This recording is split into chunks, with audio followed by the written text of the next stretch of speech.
The evening felt warmer than April had any right to be. Lantern light pooled across the terrace of the Silver Crown Hotel in Riverton, scattering gold through the cherry blossoms that fringed the garden like lace at the hem of a gown. The Whitmore Holdings Spring Gala drew the city's usual constellation of bankers, lawyers, and board members who moved through cocktail hours as if they were born to them, which, in most cases, they had been. Nobody paid attention to the man standing near the service entrance.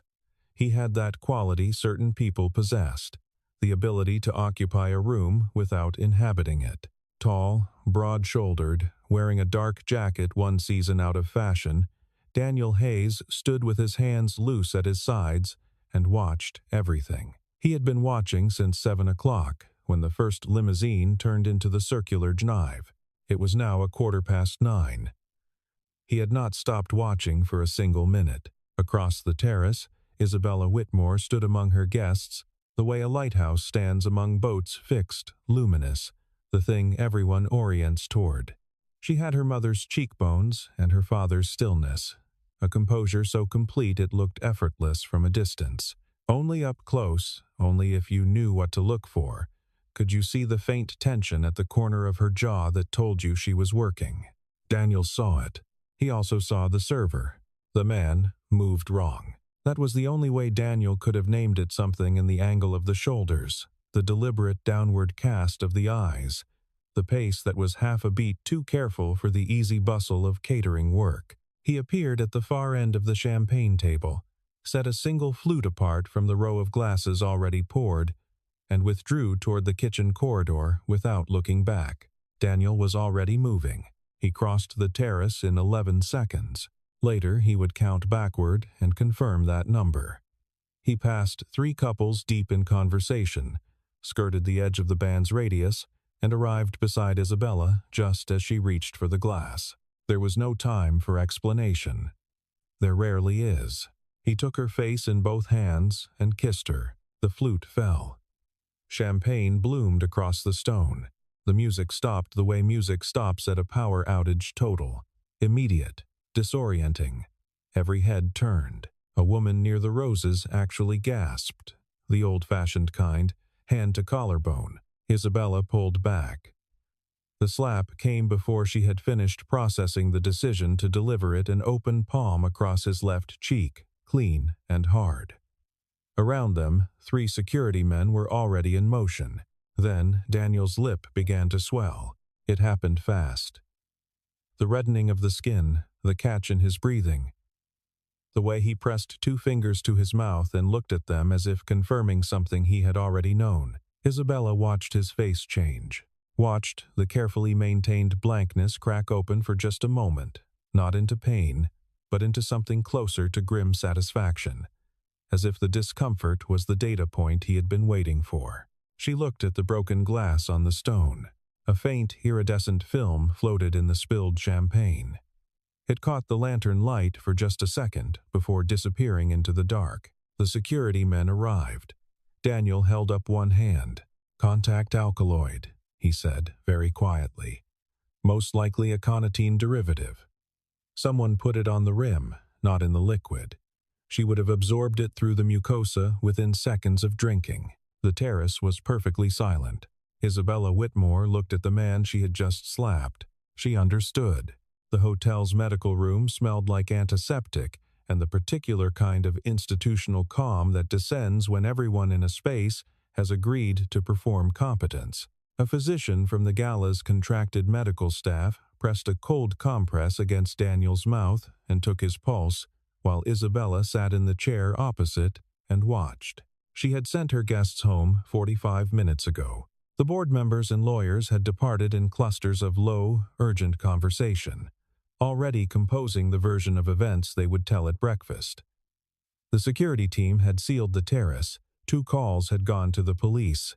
One had gone to a federal contact whose name she kept in her phone under a string of numbers rather than a name. She had not yet called her personal attorney. That surprised her when she thought about it. Usually that was the first call. The concentration was low enough that direct contact with intact skin probably would not have caused serious harm, the physician said, addressing both of them without looking at either. But the lip and oral mucosa, that is a very different absorption rate. You would have noticed within 2 minutes. Numbness first, then cardiac effects within 20. So I would have felt drunk, Isabella said. For approximately 90 seconds, yes. She looked at Daniel. He was watching the physician's hands with the focused, impersonal attention of someone who has been in enough medical situations to know exactly what each instrument is for. "Where did you learn to identify that?" she asked. He didn't answer immediately. He folded his hands in his lap and considered the question as if measuring how much of the truth to offer. "Experience," he said. She let that sit for a moment. Outside the narrow window, the cherry trees were still. The lanterns had been switched off when the terrace was sealed, and the darkness beyond the glass was absolute. "You are not a driver," Isabella said. He did not deny it. "I drive," he said. Currently, the physician left them with a prescription and instructions to monitor for secondary symptoms. Daniel declined the prescription. When they were alone, Isabella stood and walked to the window, which was a technique she used when she needed a moment. The appearance of looking at something gave her a few seconds of privacy inside her own face.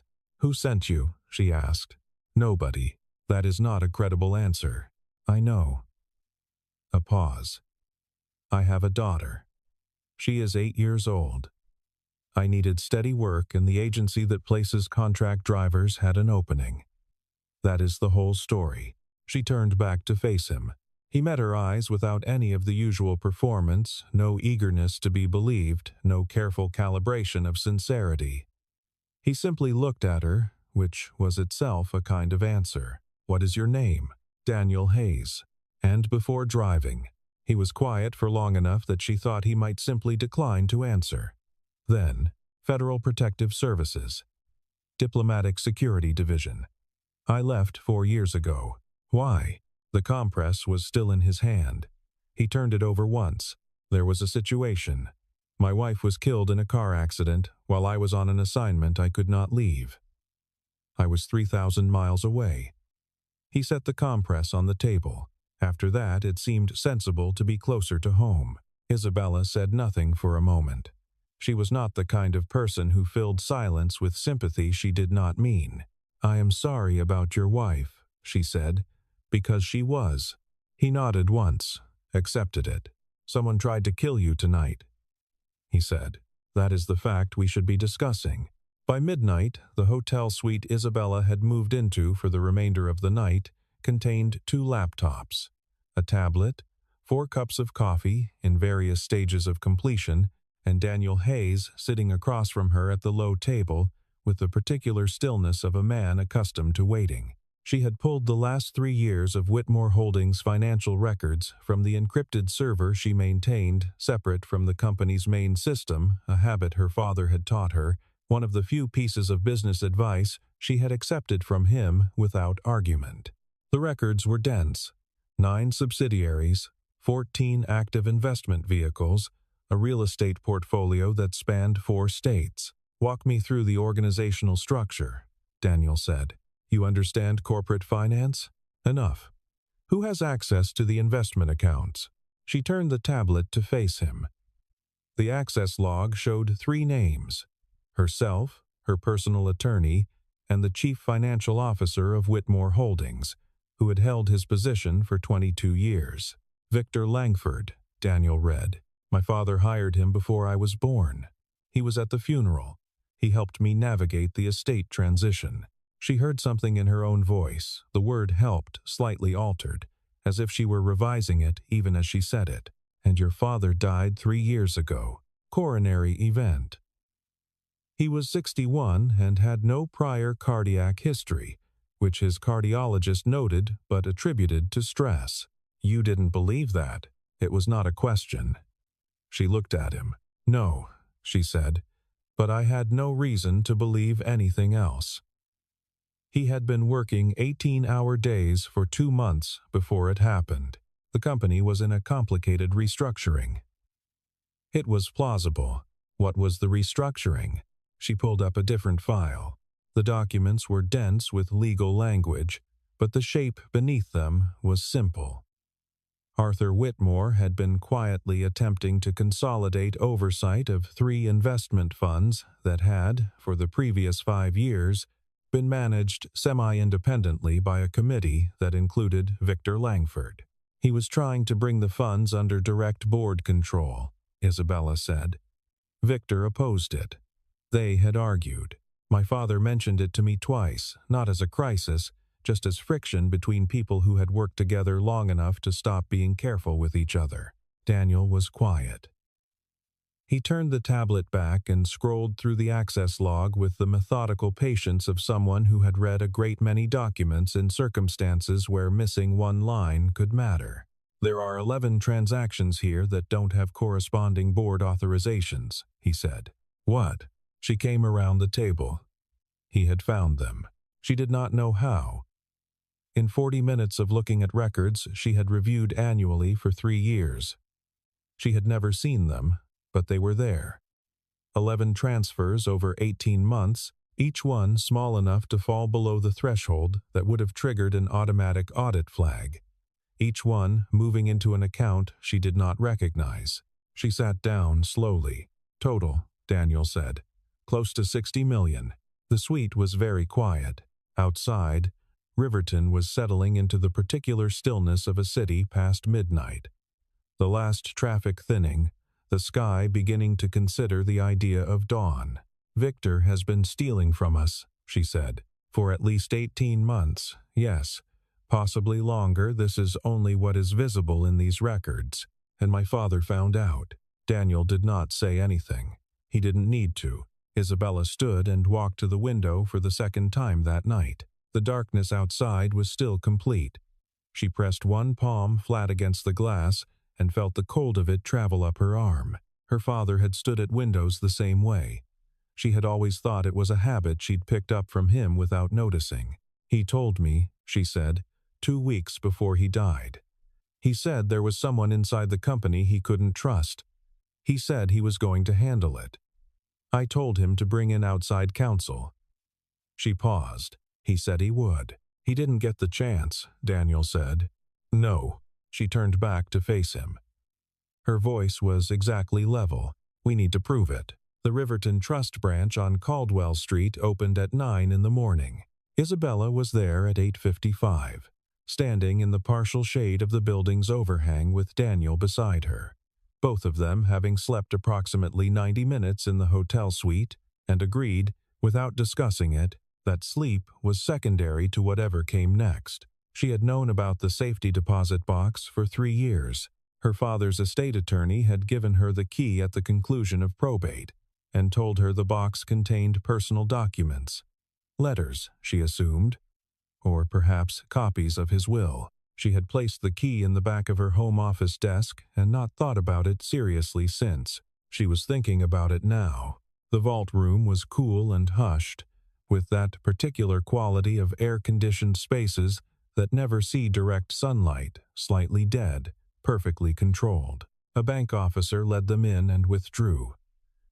Isabella turned the key. The box contained 3 items: a sealed envelope addressed to her in her father's handwriting, a small external hard drive, and a folded financial statement with handwritten annotations in the margins. She opened the envelope first. The letter was 4 pages, written in Arthur Whitmore's precise, slightly compressed hand, the handwriting of a man who had taught himself to write economically because he had spent 40 years signing things. She read it once, standing. Then she sat on the vault room's small bench and read it again. Daniel waited. He did not look over her shoulder. He stood near the door with his arms folded and his attention on the middle distance, giving her the particular privacy of someone who understands that some things need to be received alone. When she looked up, her face was composed, but her hands, when she set the letter on the bench beside her, were not entirely steady. He knew, she said. He had suspected Victor for 6 months before he died. He was building a documentation file. He names specific accounts, specific dates. She touched the hard drive. This is the evidence. He was going to take it to federal regulators. Daniel came forward and crouched beside the bench, bringing himself to her eye level, a small gesture, the kind that was about not looming over people in difficult moments. Did he know he was in danger? He asked. She looked at the last page of the letter. Read the final paragraph to herself, then aloud. If you are reading this, it means I was not able to finish what I started. I want you to know I am not afraid. I am only sorry I will not be there to help you carry it. You are stronger than you believe yourself to be. You always have been. Do not let anyone tell you otherwise, and do not stop. Arthur. She held the letter carefully, the way people hold things that cannot be replaced. He knew, she said. He knew exactly what he was walking into. She did not cry. She had learned very early from watching her father, from watching the particular economy of him, that grief expressed itself differently depending on the person, and in her it expressed itself as a kind of absolute stillness, the body going quiet around something that has no other way to be held. She sat with the letter in her hands, and the vault breathed around her, and Daniel stood near the door and gave her the time. When she finally stood, she tucked the letter back into its envelope with the care of someone filing something important. She picked up the hard drive. She picked up the annotated financial statement, which, on closer reading, showed her father's handwriting in the margins, pointing to account numbers, cross-referencing dates, drawing lines between transactions in the precise manner of a man who had been an engineer before he was a businessman and could not stop thinking in systems. He did this at night, she said, studying the margins. After hours. Look at the handwriting he wrote faster than he usually did. He was tired. She traced one annotation with her finger. This notation here that is a habit from his early days. He only marked entries this way when he was working late and did not want to lose his place. Daniel looked at the annotation, a small circled number referencing a footnote that existed only in a separate document her father had apparently kept elsewhere. He was being systematic, Daniel said. He was always systematic. When I was 12, he taught me to balance accounts by starting with the discrepancies and working backward to their source. He said accountants who began with the narrative always missed things. She almost smiled. I thought it was tedious at the time. Now I understand what he was doing. She slid the documents and the drive into her leather portfolio. He was building something that would survive him, in case he did not. They walked out of the vault room and through the bank lobby and into the morning. Riverton was fully awake, the Caldwell Street traffic moving at its ordinary pace, ordinary people carrying ordinary purposes. The contrast was striking in the way contrasts always are when you have just received information that has reordered the architecture of several years. Isabella put on her sunglasses. Beside her, Daniel held the lobby door and waited. "Thank you," she said, "for coming with me." "Of course." She looked at him. He was squinting slightly in the morning light, watching the street with the habitual awareness she had come to recognize as simply how he moved through spaces, not paranoid, not performative, just attentive in the thoroughgoing way of someone who has learned that the world tends to surprise the inattentive. "You suspected there was a box before I told you," she said. "Your father was the kind of man who prepares for contingencies." "How do you know what kind of man my father was? You never met him." He looked at her for a moment. "I met you," he said, and began walking toward the car. Charles Brewer had retired from forensic accounting 3 years earlier and now lived in a ranch house on the eastern edge of Riverton with 2 beagles and a vegetable garden he tended, with the kind of focused satisfaction he had once applied to financial irregularities. He had been Arthur Whitmore's private auditor for 11 years, and he answered Isabella's call on the second ring. They met at his kitchen table. The beagles inspected Daniel's shoes with professional thoroughness and then lost interest. Brewer made coffee without asking whether they wanted it, set the cups down, and looked at the hard drive Isabella placed on the table. "I wondered when this would arrive," he said. Isabella looked at him. "Your father called me 2 days before he died. He told me he was going to send me a copy of the documentation he had assembled. I never received it." Brewer turned his coffee cup between his hands. After the funeral, I told myself I had been mistaken about what he meant, but I kept the notes from our conversation. He got up and retrieved a manila folder from a cabinet near the window. Inside were 6 pages of handwritten notes, the kind a careful man makes when he knows he may need to remember exactly what was said. Daniel read through them while Isabella and Brewer talked. He read without commenting, without interrupting, with the complete absorption of someone extracting structure from information. "The account names match," he said, when he had finished. "What your father told Brewer 3 years ago corresponds to the transfers I found in the current records. Victor Langford has been running this for a long time." "How long?" Brewer asked. "Best estimate from what we have, possibly 8 years. The early transfers are smaller, more careful. He got bolder as time went on." Brewer was quiet for a moment. One of the beagles settled at his feet. "Arthur was a good man," he said. "Not sentimentally, just accurately. He did not deserve what happened to him." "No," Isabella said. "He did not." She picked up her coffee, drank, and set it down. "We need to set a trap." The plan was simple in the way that effective traps tend to be simple.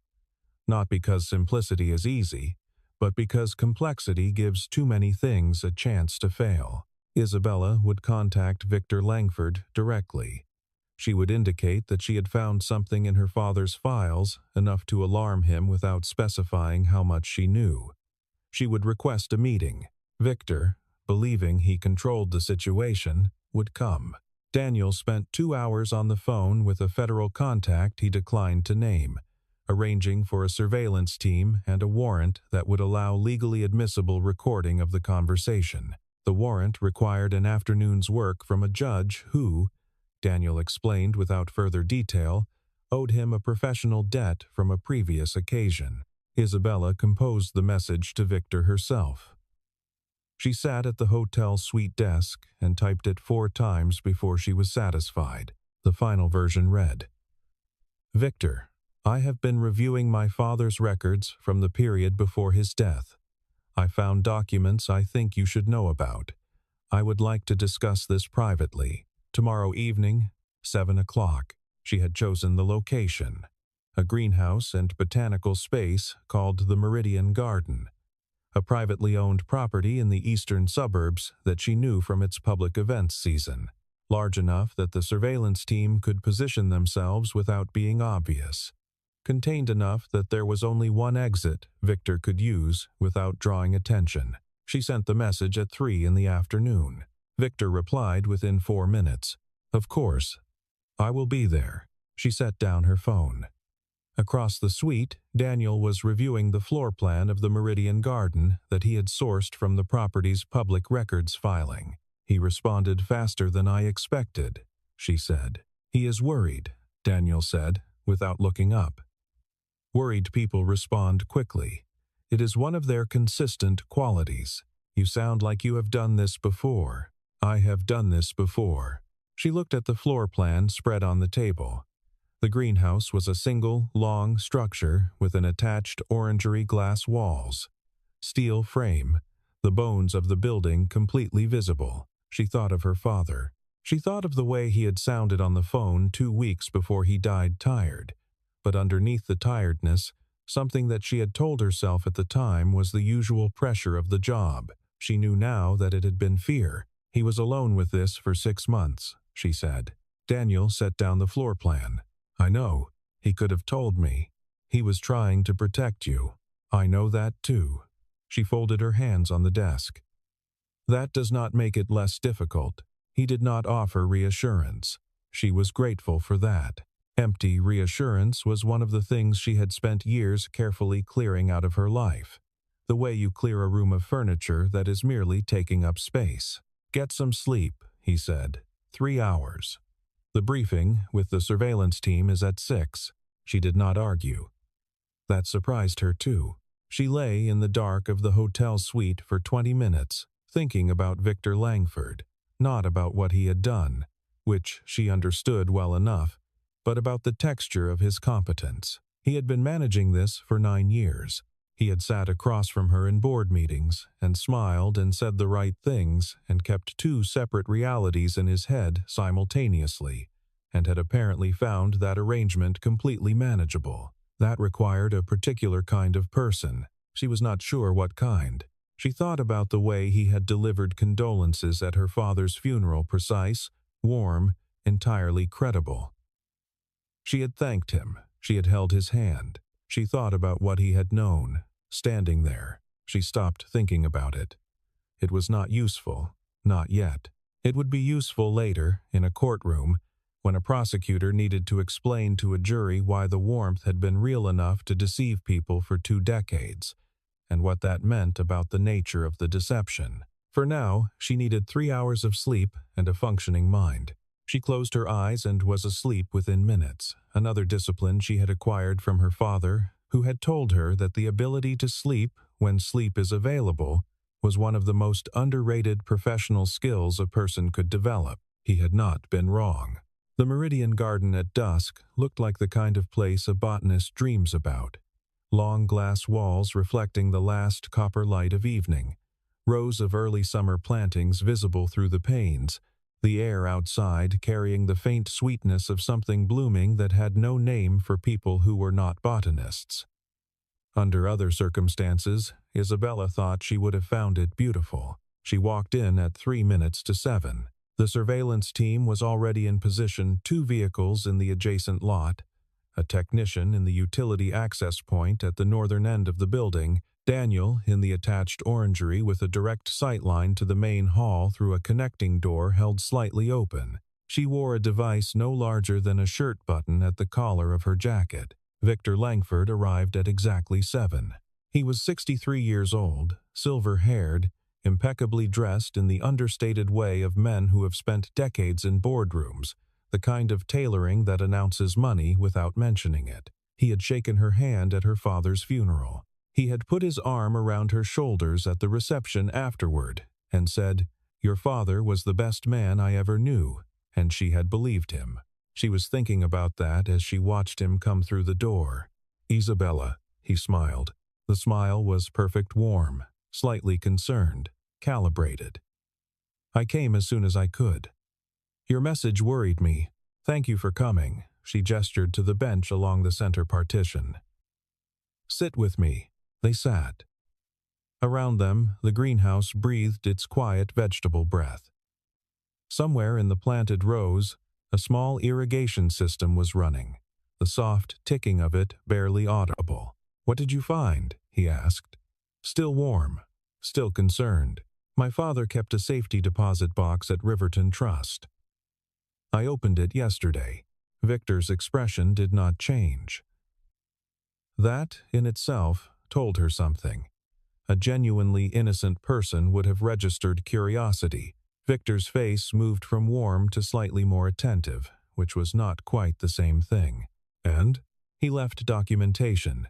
Account numbers, transfer records, correspondence. He was building a case against someone who had been moving funds out of 3 of our investment vehicles over the past several years. She watched his face carefully. He intended to take it to federal regulators. He did not get the opportunity. Victor was quiet for 3 seconds. Then he said, very evenly, "That is a serious allegation to make about a dead man's intentions. I am not making allegations about my father's intentions. I am describing his documentation." She let the sentence sit for a moment. "The man he was investigating is named in his notes, Victor, by name, with specific dates and account numbers." Silence. The irrigation ticked softly. "You knew," she said. It was the kind of sentence that functions differently depending on what follows it. Said as an accusation, it produces denial. Said as a simple statement of fact as she said it, it produced something else. Victor looked at her for a long moment. The warmth left his face the way warmth leaves a room when someone opens a window. Gradually, completely, and without drama. "Your father," he said, "did not understand how to leave certain things alone. He understood exactly. He was going to destroy a structure that took me 8 years to build." There was something in his voice now, not quite anger, more like the irritation of a craftsman whose work has been misunderstood. The money went to good use. The company was not harmed. Arthur's sentimentality about accounting rules would have triggered a federal investigation that would have damaged everyone. He was going to do what was right, Isabella said. He was going to do what was simple. Victor's voice had gone flat and careful. Honesty is a luxury for people who do not understand what it costs. And the cost of silence? My father is dead. Victor. He was quiet. He was not going to stop, Victor said. The irrigation stopped. The greenhouse was very quiet. You had him killed. You had him killed. The gun was a compact, semi-automatic, the kind of weapon a man carries when he has made a decision and wants to be prepared for the consequences of it. He held it without pointing it not yet, which told Daniel, watching through the crack of the connecting door, that Victor was still thinking, still looking for a way through this that did not require him to make the situation unrecoverable. Daniel had been in this precise interval before, the gap between a man deciding he might need to use a weapon and a man deciding he will use it. It was not a long gap. It closed faster than most people understood. He came through the connecting door. Victor heard him and turned. And in the half-second of that turn, Daniel closed the distance, took the gun, hand at the wrist with one hand and the elbow with the other, and applied the kind of mechanical leverage that does not require strength, only geometry. The weapon came free. Victor struck the bench with his shoulder and went down. From the northern access point, 2 members of the surveillance team entered at a run. The federal agent who had coordinated with Daniel came through the main door 30 seconds later, warrant in hand, already talking. Victor Langford sat on the greenhouse floor with his back against the bench and looked at Isabella. She did not look away. She stood 3 feet from him and looked at him steadily. The way you look at a thing that has been in a dark corner for a long time, that you are finally turning a light onto, not triumphant, not satisfied, just clear. You owed him, she said. 22 years. He gave you everything. Victor said nothing. There was nothing left to say that would have changed anything. They led him out through the main door. Isabella stood in the greenhouse alone for a moment, surrounded by the planted rows and the smell of soil and the particular quality of silence that follows violence in a quiet place. Then Daniel came and stood beside her, and they were both quiet for a while, and the last of the evening light moved slowly across the glass walls and faded. The irrigation had come back on at some point during the struggle. She could hear it again. The soft, mechanical ticking of water delivered on a schedule, indifferent to everything else that had occurred. Around them, the plants were doing what plants do. Continuing. Something about that was steadying. The recording team has everything, Daniel said, beginning of the conversation through his admission. The federal case is complete. His admission, she said. He admitted it. I heard him say it. Yes. She had prepared herself, in the days leading up to this meeting, for the possibility that Victor would be careful that he would hear her implication and deny it, that the trap would produce nothing actionable, that they would leave the greenhouse with a recording of a man who had been evasive and difficult, but not confessional. She had prepared for that because she was the kind of person who prepared for failure. He had confessed.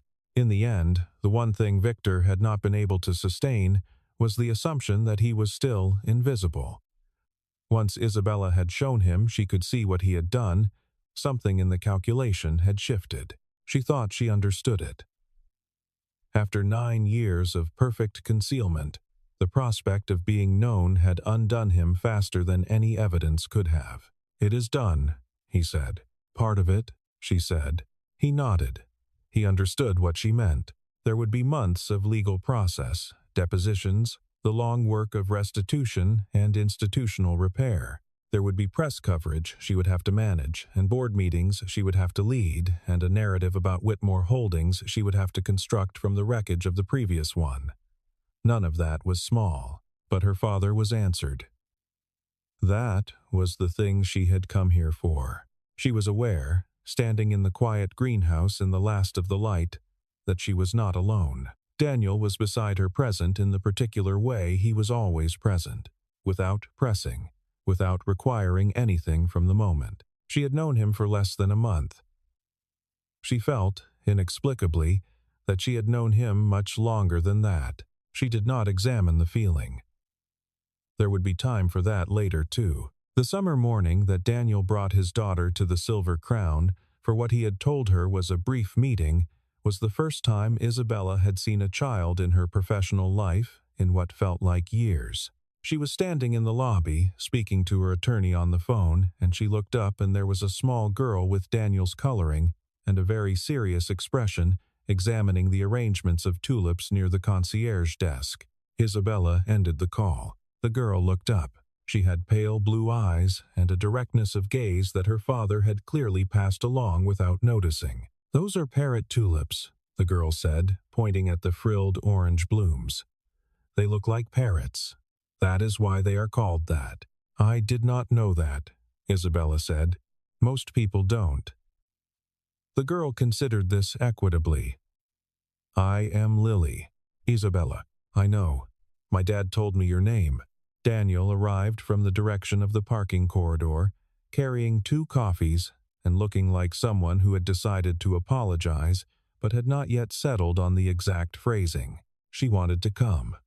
"I am sorry. My regular sitter."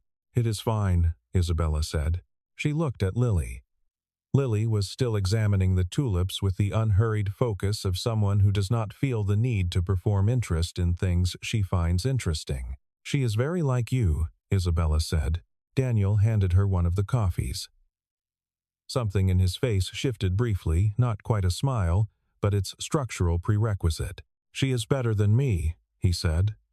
Significantly, they walked through the lobby together, and Lily kept pace with them in the slightly abstracted way of children who are thinking about something else, and it occurred to Isabella that she could not remember the last time she had walked somewhere without either leading or following, and this was neither. They sat in the small garden off the east wing. Lily found a caterpillar on a leaf with no apparent surprise and showed it to Daniel, who inspected it seriously. Isabella watched them. She thought of her father, who had also been a serious man with a serious daughter, and wondered if Arthur had ever sat in a garden like this with her when she was 8, and could not quite remember. She thought she probably should have paid more attention. "Can I ask you something?" Lily said, addressing Isabella with the directness that 8-year-olds deploy without apology. "Of course. Is my dad going to keep working for you? He is happier than he was before. He does not know I notice, but I do." Isabella looked at Daniel. He was studying his coffee with great interest. "I am hoping so," she said. Lily nodded, satisfied, and went back to the caterpillar. Settled, exactly like that. The federal investigation into Victor Langford and the associated financial structures was not quick. These things rarely are. Isabella spent the better part of June in depositions, meetings with prosecutors, and the kind of document review that requires a particular disposition, not patience exactly, more like the ability to apply the same quality of attention to the 100th page of a financial statement as to the first. She had always had that. Her father had told her once, when she was young, that it was one of her best qualities. She had not known what he meant at the time. She understood it now. Victor had been moving money for 9 years. The full picture, when it emerged from the forensic accounting, was more elaborate than even Brewer had estimated. A nested series of holding structures in 3 jurisdictions, 3 intermediary accounts, and a final destination in a private investment vehicle that had generated returns that had never appeared on any Whitmore Holdings statement. He had been extracting the money systematically and reinvesting it in his own name, with the patience and precision of someone who had decided to make theft into a career. The auditors estimated the total at $94 million. Arthur Whitmore had discovered it approximately 8 months before his death. He had spent 6 of those months documenting it alone, telling no one, working in the evenings in his home office after the household was quiet. A man who had spent 40 years building a company, methodically dismantling the evidence of the betrayal that was destroying it. Isabella read the prosecutor's summary of her father's documentation on a Tuesday evening in her office, with the city visible through the window behind her desk. She read it completely, without stopping. When she was finished, she sat for a while with her hands in her lap and the document on the desk, and the city doing its ordinary evening things outside the glass. Her father had not been afraid. She had read the letter enough times now to be certain of that. He had been sad in the specific way of people who are disappointed not by events, but by what events reveal about the nature of certain other people. He had trusted Victor Langford for 22 years. That trust had not made him foolish. It had made him, in the way of generous people, vulnerable to an exploitation he had not expected, because he had not expected it was possible. She thought about the word helped the way she had heard it differently in the medical room 3 weeks ago. The slight alteration of meaning that comes when you begin to understand a context. Victor had helped her navigate the estate transition. He had been, in that period, attentive and competent and present. He had known, the entire time, exactly what he had done. She thought about that for a while. The city was doing what cities do in the early evening, moving from work to dinner, from purposeful to pleasurable. The streets below filling with the small transit of ordinary lives. She had always been slightly detached from that rhythm, the consequence of spending her 20s inside the financial apparatus of a company that ran on the logic of capital rather than the logic of human schedules. Her evenings had been proposals and projections, and the particular loneliness of conference rooms after everyone else had gone home. She was 32 years old. In approximately $94 million worth of legal complexity, the company her father had built from one medium-sized real estate holding into a diversified industrial group would survive. She would make sure of that. She had already spoken to the board about the restructuring necessary to restore trust with their institutional investors, and the board had listened because she had come with a plan. Because she always came with a plan, because that was the thing her father had given her that Victor Langford had never been able to take. But the company had not been the point of the evening. She was thinking about her father's handwriting in the margins of those documents, the circled annotations, the tiredness visible in the slightly uneven pressure of the pen. He had been sitting at his desk at midnight, cross-referencing account numbers and building a case against a man he had trusted for more than 2 decades. And he had kept going because he understood that some things required completion regardless of what it cost. She had not known this about him, not consciously. She had always known he was steady. She had not known the full architecture of what steadiness required. She thought about that for a while. Then she picked up her phone and called Daniel. The forensic summary came in, she said. How bad? 94 million, 9 years. A pause. He found it 8 months before he died, she said. He documented it alone. He never told anyone. Another pause. Then Daniel said, with the particular directness of someone who has thought carefully about what to say, he did the hardest thing, which is to keep going when no one is watching. She closed her eyes for a moment. Yes, she said. He did. 3 weeks after the arrest, after the press had moved through the initial urgency of the story and settled into the longer rhythm of legal reporting, Isabella called Daniel into her office. It was the first time he had been in the main office of Whitmore Holdings. He came in the way he arrived everywhere quietly, without ceremony, and sat in the chair across her desk and waited. The office had the particular quality of spaces that are both very well appointed and very seldom used for anything that is not work. Clean lines, good light, a credenza of framed photographs that were professional rather than personal, and one window that looked directly east toward the river. I want to offer you a position, she said. He did not look surprised. She had the impression that he rarely looked surprised because he was rarely actually surprised. Head of corporate security for Whitmore Holdings. It would mean a full restructuring of the existing security apparatus, which is currently inadequate as last month demonstrated. It would mean a significant salary increase from your current arrangement and complete authority over how the department is built and run. He was quiet for a moment. "I should tell you," she said, "that this is not a gesture of gratitude. I do not make personnel decisions as gestures. You are the most qualified person I have encountered for this role, and I need it done correctly." "I know," he said. She realized she believed him. "Is there a reason you would decline?" He looked out the window that faced east. She waited. She had learned, in a month of knowing him, that Daniel Hayes answered questions on his own schedule, and that the schedule was worth waiting for. "Lily likes Riverton," he said. "She has started at a new school. She is making friends." He paused. "She would like it if I had a reason to stay here. Then you will take the position." "Yes." He looked back from the window. She was already reaching for the contract folder on the credenza.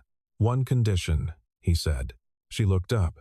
"Flexible hours when Lily needs me. Non-negotiable."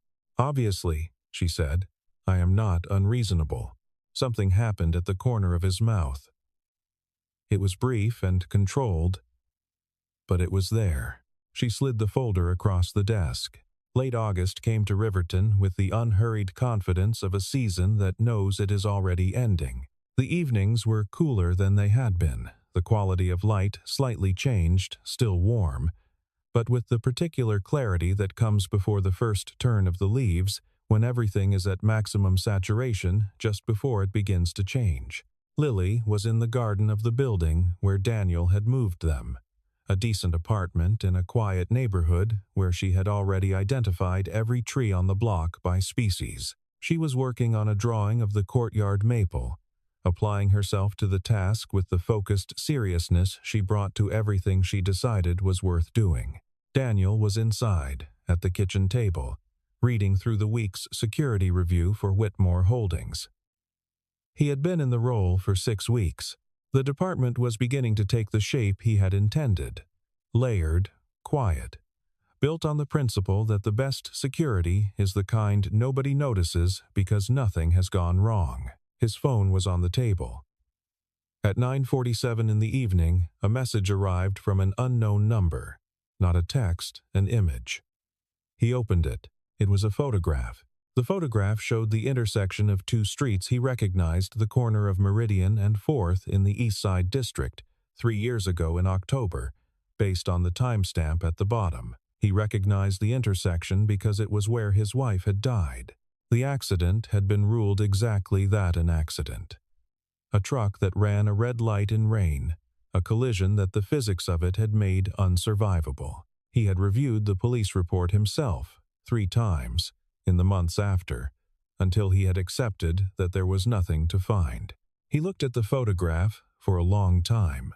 In the lower right corner, the image was partially cut off by what appeared to be a vehicle parked at the curb. The vehicle was dark-colored and mostly out of frame.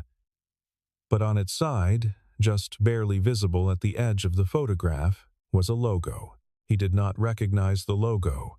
He had never seen it.